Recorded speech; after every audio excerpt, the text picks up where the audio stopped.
Subhanallah wa bihamdihi subhanallahil azim. Subhanallah wa bihamdihi subhanallahil azim.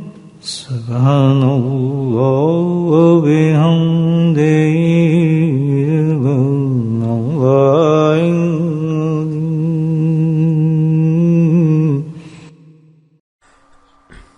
A certain poet has written a poem with regards to worry and fikr, and he has given the meaning of our life in this poem, that how a person's life is full of concerns and worries, and every worry or concern for an individual is the biggest.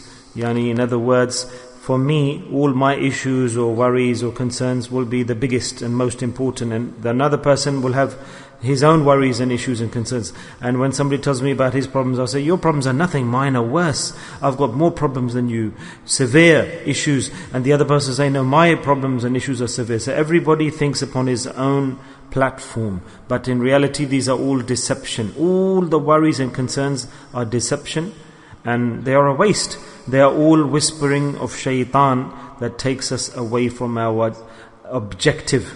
The genuine action is what? That when we recite, when we pray the janazah prayer, the funeral prayer, the janazah is in front of us, and that person at that time has no fikr of what's happening in this dunya. There's only one fikr, what's going to happen to me? One worry, concern, what's going to happen to me? If somebody says to him, oh, you had these issues, those issues, these problems, say, oh, be gone with that. Oh, be gone with that. Forget that. The biggest thoughts and concerns and worries for a person, for him, everything will become minus, zero and minus. Do you understand what I'm saying?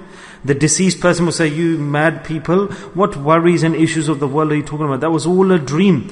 Which trick or game or trap have you fallen into? That's no fikr. That's not a worry or concern. So in one way, this is the deception of shaitan. What's going to happen here? What's going to happen to this person? What are we going to do about this? From morning till night, we try to solve the issues that we think are worries and concerns. But the real genuine concern and worry for a person is what? We should pay attention to them. What is that fikr?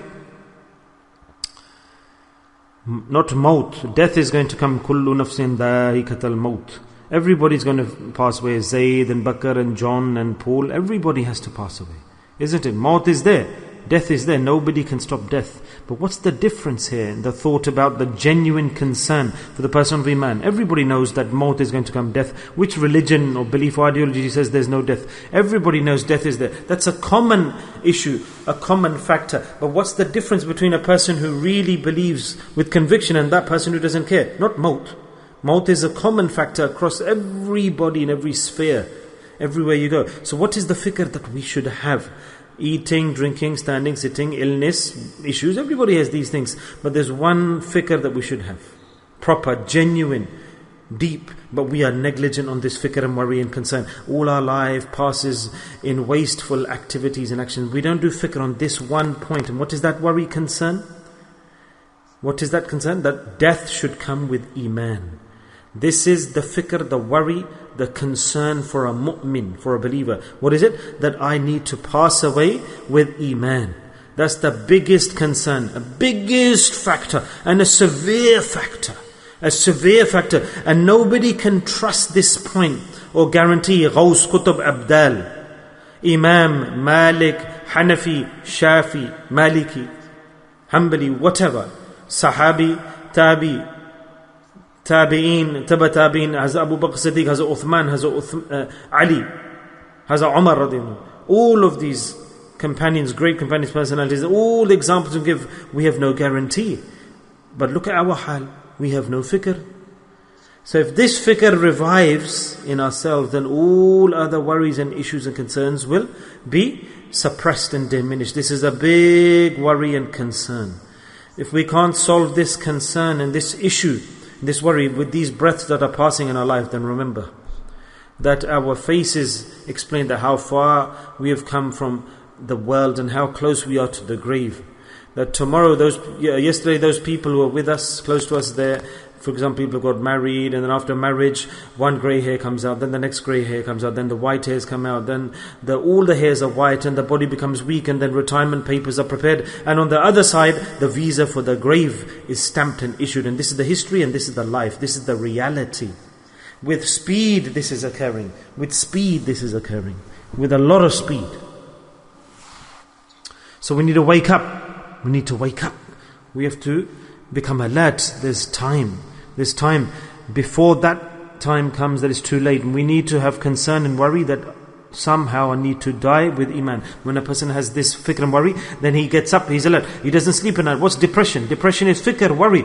That a person, he's passing away after so long, and he feels, I was taking the tablets, the tranquilizers for the dunya, the worries, the issues. All these pills and tablets. I had dreams and concerns. I want to eat this. I want to increase by 3 or 4. I couldn't sleep in the night, and I was sweating, and I had assets and wealth and etc. And all the tablets I was eating, where are they gone? At the time of death, a person asks himself, what's the true masala, the true worry? That death with Iman, but I never took the tablet for that. To attain that, to get rid of that worry or concern, I never consumed the tablet for that, the tranquilizer for that, the pill for that. Many people, we have the 4 Imams, the 4 Mujtahideen, Imam Abu Hanifa rahmatullahi, Imam Shafi rahmatullahi, Imam Malik, Imam Ahmad bin Hanbal, and whichever Imam Mujtahid we follow, we get the title that this person is Shafi or Hanafi or Maliki or Hanbali. There are 4 Imams, isn't it? And one of the Imams from these 4 is Imam Ahmad bin Hanbal, great Imam of fiqh, of jurisprudence, and many masail he solved. And Imam Ahmad bin Hanbal, great Imam, the Hanbali madhab, and many people in Saudi, they're Hanbali. And Hazrat Ghawth Pak, Hazrat Abdul Qadir Jilani rahmatullah, he was Hanbali, wasn't he? He followed the fiqh, the jurisprudence. So imagine his maqam, his status, and his rank. There's one event of his that I remember, and once he was performing wudu, sitting down, and during the wudu, ablution, he was on a high position, in a mountainside. There was a low place. You have in the valley near the river, so there's a high position and there's a low position.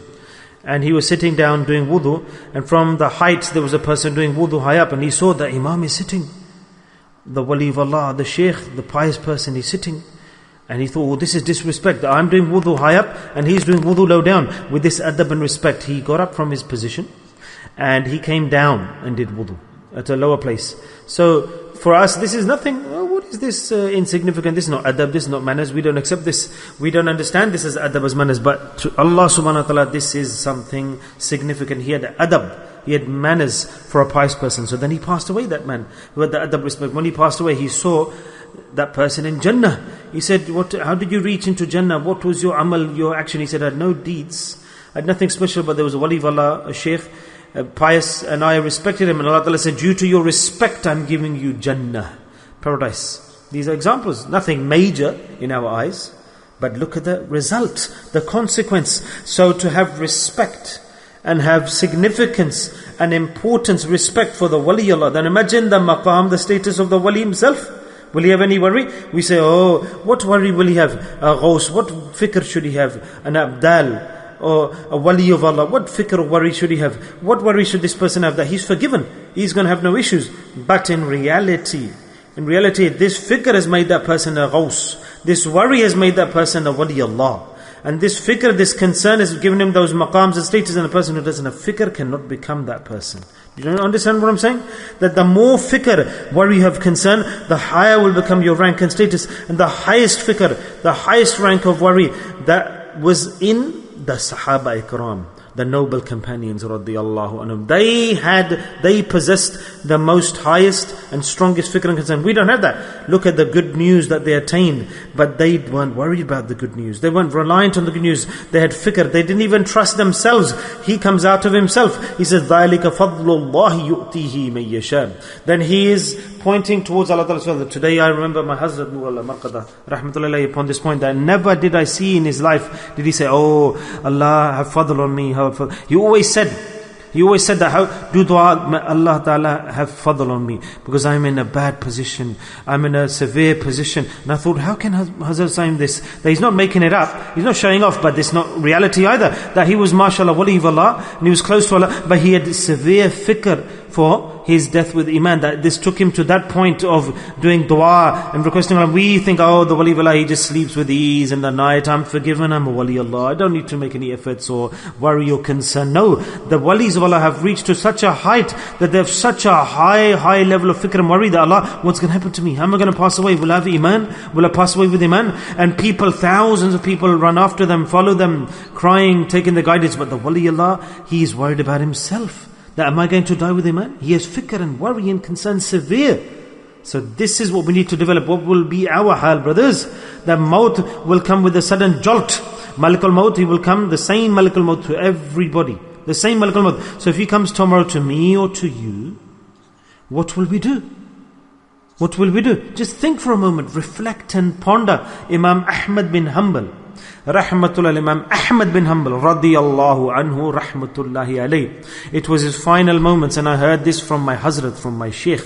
It was his final moments in his life before dying, and in his final moments, you can say the deathbed. And what was the hal, the condition, the situation of the wali of Allah, the Imam. And he was saying, he was murmuring, not yet, not yet, not yet. And his son, his relatives were there. Obviously, there's a scene when a person's passing away. The people are close to him, they're there. And his son, he's there. And the big Imam is passing away. The person who spent his life in Allah's service. And he was a student in the dunya. Allah subhanahu wa ta'ala selects and makes apparent the people's rank and status. Such people, as Imam Ahmad bin Hanbal, he was made apparent, clear, his rank in the dunya to the people of the world, and they are consistent and they are steadfast on their maqam and their practice. And mashallah, the work of the deen, and khalaqal Quran, mashallah, he said, I'm not this. The king of his time, subhanallah, he gave the order that make this person, imprison him, take his clothes off and whip him, take him through the city. Because these people, the walis of Allah, the great sheikhs, had to go through difficulty in their life, because they gave their life, they assigned their life and their time and energy for Allah. They are on the haqq, on the true path. Whenever you see a wali, a true person on the haqq, on the right path, you won't see him enjoying himself in the gardens or just living an easy life, a tale, a story. No, you will always see them stuck in the issues, the problems. They'll have jail in their destiny, they'll have imprisonment in their destiny, they'll have difficulties and problems and tests and trials in their destiny, in their life. This is the reflection of a person on the haqq. I'll give you the example here. In Hindustan, a wali of Allah, very great wali of Allah who passed away, Hazrat Sabir rahmatullah alayhi. Just along the way as we're talking, and Hazrat Nizamuddin Awliya, the great wali of Allah, Chishtiya Khandan, Chishti family of the sheikhs, and people used to know and agree on his rank and status in Pakistan, in Hindustan, Iran, etc. So one individual said, okay, let me see, I've heard about his praise and his rank, let's go and see him and do his ziyarah, meet him. So he used to ask that, do you know this wali? Do you know this individual? They said, yes, great wali of Allah, sheikh and karamat and miracles. So he's traveling and on a journey, getting closer to that sheikh city and asking people, and people agreeing. And then he got close to the locality of the sheikh, and he asked, and he said, do you know this wali? He said, but I don't consider this person a wali, and I don't think he's a wali of Allah. So he was looking for the news and the feedback, because this is our base, isn't it? That whenever we hear about a wali, his karamat, his miracles, and everybody agrees and says he's good and he's great, he does supernatural things, etc. So he asked a certain individual that, shall I ask about this person? And he asked, do you know about this sheikh, this wali? Someone said to him, negative. Somebody said, yes, he is there, but go there and look for him. Somebody gave negative feedback. He thought, shall I go back? This person saying he's not even a wali. Then he met another person. He said, no, there's this wali, go there, meet him. So when he reached to his locality, to his village, just a little bit closer, when he asked there, they said, what are you talking about? He's a thief, he's an innovator, don't go to him. He spoils people, he deviates people, he has gatherings, oh, don't go and get trapped there, don't go to this person, for the sake of Allah, don't waste your time. He doesn't have no Quran, no Hadith, he doesn't follow Quran, Hadith. People are giving fatwa against him, his practice is not right, he doesn't say right, everyone's against him, and there are announcements against him in the masjid, and be careful, don't go there. He said, found my destination, alhamdulillah. He said, this is the sign of the wali of Allah. As you get closer and closer, you'll get people in opposition and opposition. So this is the recognition of the wali of Allah. So Imam Ahmad bin Hanbal had this rank and maqam. He was about to pass away. And he said, not yet, not yet, not yet. He was whispering, not yet, not yet. And his son was standing nearby to him. He said, Hazrat, my father, dear respected father, are you well? Is everything okay? That, what are you saying? And Hazrat Imam Ahmad bin Hanbal said, yes, shaitan has come. He is here. He is present. And he is trying to take me off the tracks. He's whispering to me, he's saying, Mubarak, congratulations, you're passing away with Iman. I said, oh wretched Iman, shaitan, oh wretched shaitan, you're trying to deviate me still? And not yet, not yet, not yet. Still I am waiting for this fadl. When my last breath is drawn, then I can say that yes, I passed away with Iman, because there's danger. You are trying to trick me so that I don't have Iman at the time of death. And he was trying to guarantee him, shaitan, now you've passed. So Hazrat Imam Ahmad bin Hanbal, who is a great, great sheikh, and whose iman was given the title during his life, and this is his house. What about us, mashallah? You are pious people, walis of Allah. I'm speaking to myself. I shouldn't say this, but at least I should present my pain and concern. That's what I'm doing. I'm presenting my pain and concern, that we should have fikr and worry. So what fikr? But not just empty worry. If we don't take the steps alongside that fikr in parallel, then it's not going to succeed. Look, Allah Ta'ala has given us the path and the ways to reach here, to the success in our destination journey. That if we don't reduce the issues, the love and the concern for dunya, then we cannot elevate the fikr and concern for the time of death. When we diminish and suppress the worry and the love for the dunya, then we cannot get close to the fikr of maut with iman. So, for example, when you're going home, what will you do? You will do those actions that are important, then you'll do the other secondary actions. For example, there's a bill that comes through with a red notice for your electricity bill. And the gas bill is the first issue.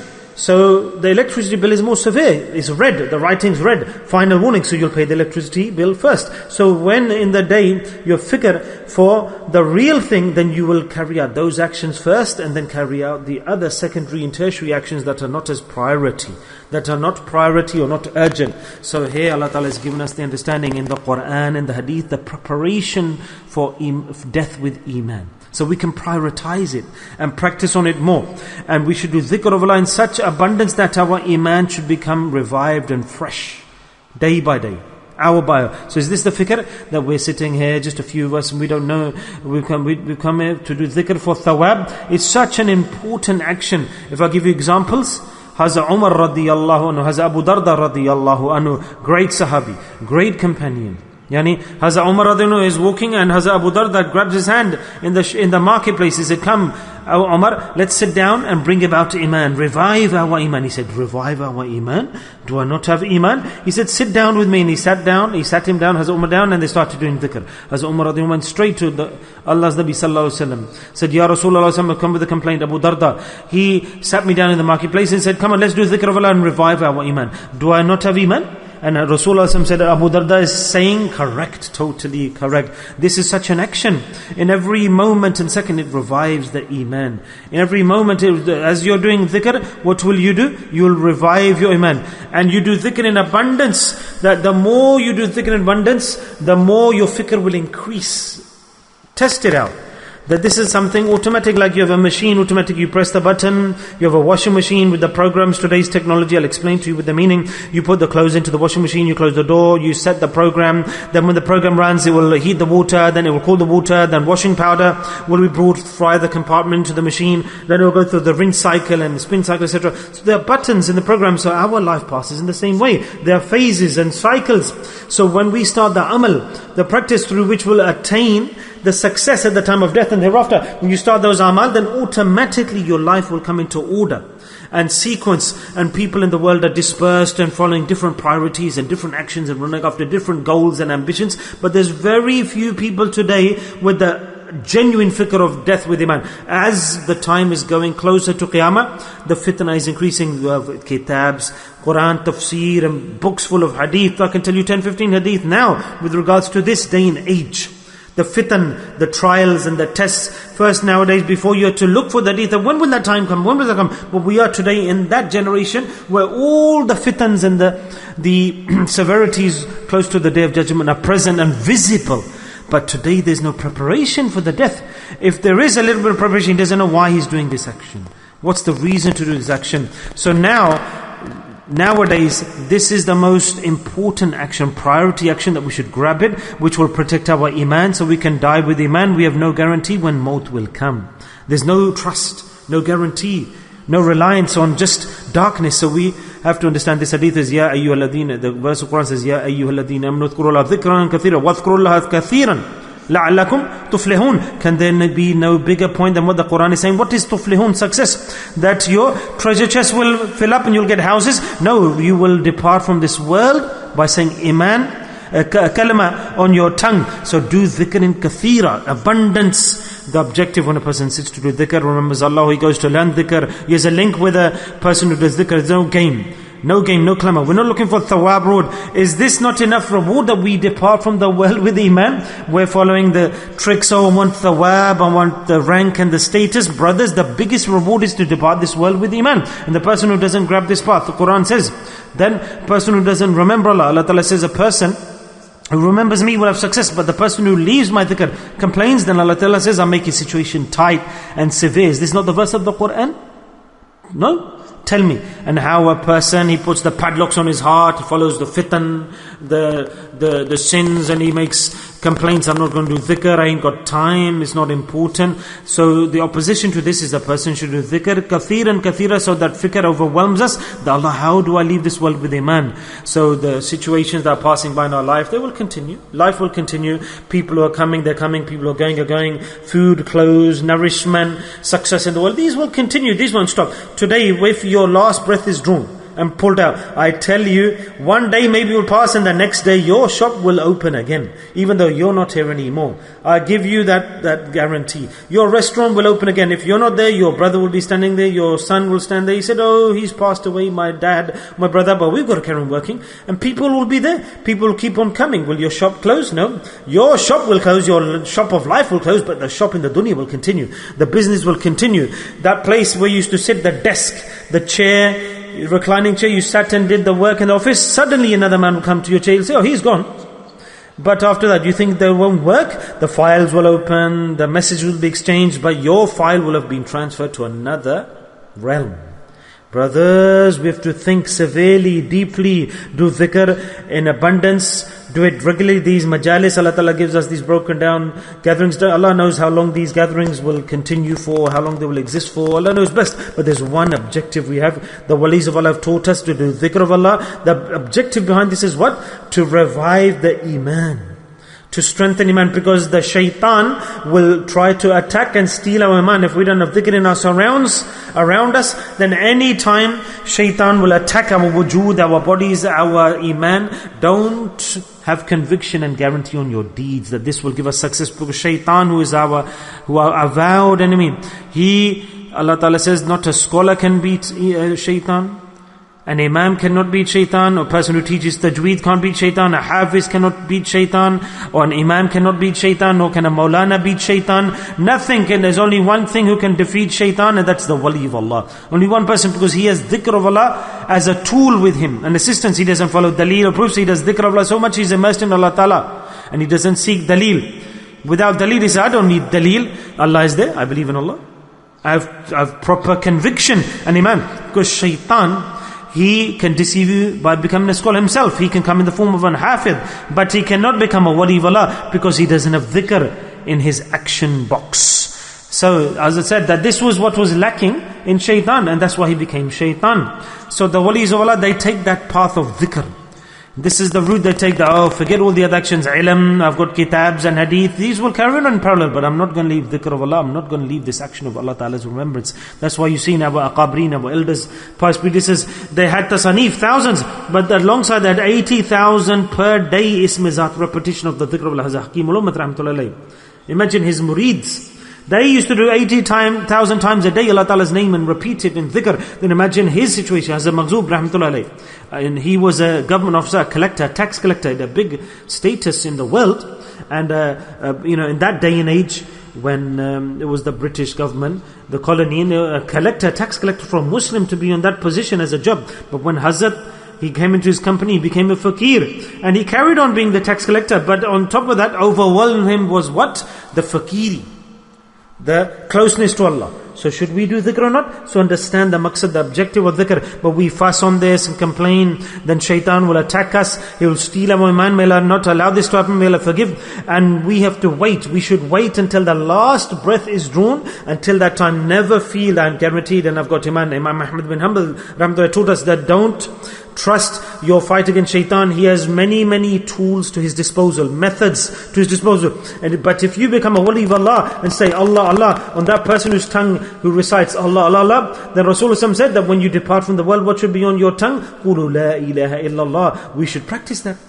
We should practice that 10 times, 20 times we do it. So this is not bid'ah. This is not innovation to repeat dhikr of Allah. Just like Hafid, when he revives the new sabak, the new lesson, will he learn, read a verse and remember that verse and memorize it after reciting it once? No, 15, 20 times, repeats it to memorize it. So this kalima, la ilaha illallah, we should revise it, recite it so many times that there should be nothing lacking in the repetition of this kalima. But no, we are living in the days of fitna. Person sits down to try to do some work of the deen and teach dhikr. They say he's a bid'ati, innovator, astaghfirullah. They don't want to do anything themselves, nor do they want anyone else to do something. If I say, Hasbunallah wa ni'mal wakil, why am I doing this? For a cure, as a solution, because we are today in the days of fitna, generation of fitna. So we keep reciting, Hasbunallah wa ni'mal wakil, then inshallah, the effect of this kalama, there are effects and impact that when we recite Hasbunallah wa ni'mal wakil, Allah will put impact into this recitation. Allah says everything will go, but the impact of Hasbunallah will come. We say, no, close these deeds, this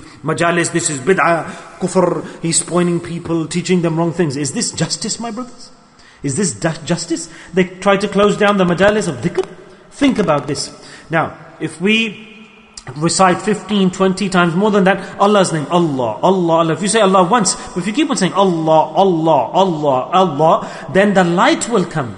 Allah, Allah, Allah, the light will come. The effect will come to life. If you do dhikr on your own, for example, practice on your own and try this, alhamdulillah. See the effect of saying Allah Ta'ala's name. Practice. I remember an event, mashallah, and I smiled that in the early days when we started to do dhikr and to try to explain dhikr to people, it's totally the early days. My Hazrat, my Shaykh gave me the hukam. Early days I used to take people and say, come listen to me, come to my home, sit with me, let's drink tea. My friends, my close colleagues, associates, I used to say, look, today I invite you, I'll teach you, I will give you tea and halwa. 3, 4, 5 of us used to be, maybe 1 or 2 Arab brothers, different brothers, and we used to sit down and do maraqabah and do dhikr of the heart. We didn't do khatam al-khwajgan because people didn't understand dhikr. We used to close our eyes and do maraqabah, silent dhikr, and dhikr of the heart, Allah, Allah, Allah, silent dhikr. And we weren't saying it loudly. Dhikr, silent dhikr, you're silent, and there's no more powerful dhikr than the silent dhikr of the heart, dhikr khafi. Subhanallah, I speak to you about my event. So we used to do silent dhikr in my home. A few of us, my associate friends, was my room downstairs, and my wife, she used to sleep upstairs, and we used to be downstairs, do Allah's dhikr, Allah's dhikr. MashaAllah. So next day, my respected wife said to me that, what are you doing? You're doing dhikr. You said that you are doing silent dhikr. We ain't going to do dhikr loudly. But you did dhikr loudly, so loudly last night that I was worried the whole neighborhood, they're going to wake up and come and knock on our door. What are you doing? Why is there noise? You're going to let us sleep, or you're going to keep us awake? That the whole house, the room was shaking, trembling. And I said, it's going to be too hard for us to live here. I said, yes, inshallah, from tomorrow we won't do dhikr loudly. We won't do dhikr loudly. Zahiri dhikr. Now tell me, we were doing maraqabah dhikr, silent dhikr in the heart. We weren't doing dhikr loudly, but look at the reverberation, the vibration, that the effect of the dhikr reaches to the heavens. And this is the effect. Another person came to me. I'm giving you little hints here, that these are such actions that Allah Ta'ala has given to us. One individual came from Zimbabwe. He came. And he wanted to learn dhikr. He came to me, he requested, and he was making a bit of fuss. Why are you doing dhikr like this? Why do you do it like this? Why do you do it in your heart? Why is it silent? Why should I do this? Now how can I explain to him? I said, Allah assist me, help him, that he understands dhikr, the how to do it. He said, no, why can't we do it loudly or this way, this many ways? I said, okay, look, just learn dhikr. I taught him. He went to sleep. At Fajr time I met him. He said, Hazrat, this is Ajib dhikr. He said that I was tossing and turning, and whichever way I looked or concentrated, I heard the name of Allah. He said, when I was towards the wall was trembling. Allah, Allah, thought, is there an earthquake? I turned my side to the other side, I heard Allah's name again. Whichever way I turned, I heard and I felt the name of Allah. I said, do you understand now? He said, I will never leave this dhikr. Never. Subhanallah. So these were early days, and Allah Ta'ala is developing encouragement for them. We are now old, and you've done more dhikr than me. So why should we leave dhikr? Why? So dhikr of Allah, Allah Ta'ala's name, we say Allah, Allah, Allah. So in this, there's so much power and impact that all of the opposition and the doubts are dispersed. And everything we do, we see Allah Ta'ala's assistance with us. Allah Ta'ala is there. Allah Ta'ala's presence. That Allah Ta'ala says that somehow we do dua that Allah, can I depart from this dunya with iman intact? So should we do dhikr? Of course we should. We should grab hold of dhikr with conviction, steadfastness, and develop fikr. Then may Allah Ta'ala give the whole ummah this fikr. We have time, we should struggle and strive and give da'wah to people, call people, invite people. This is a big da'wah.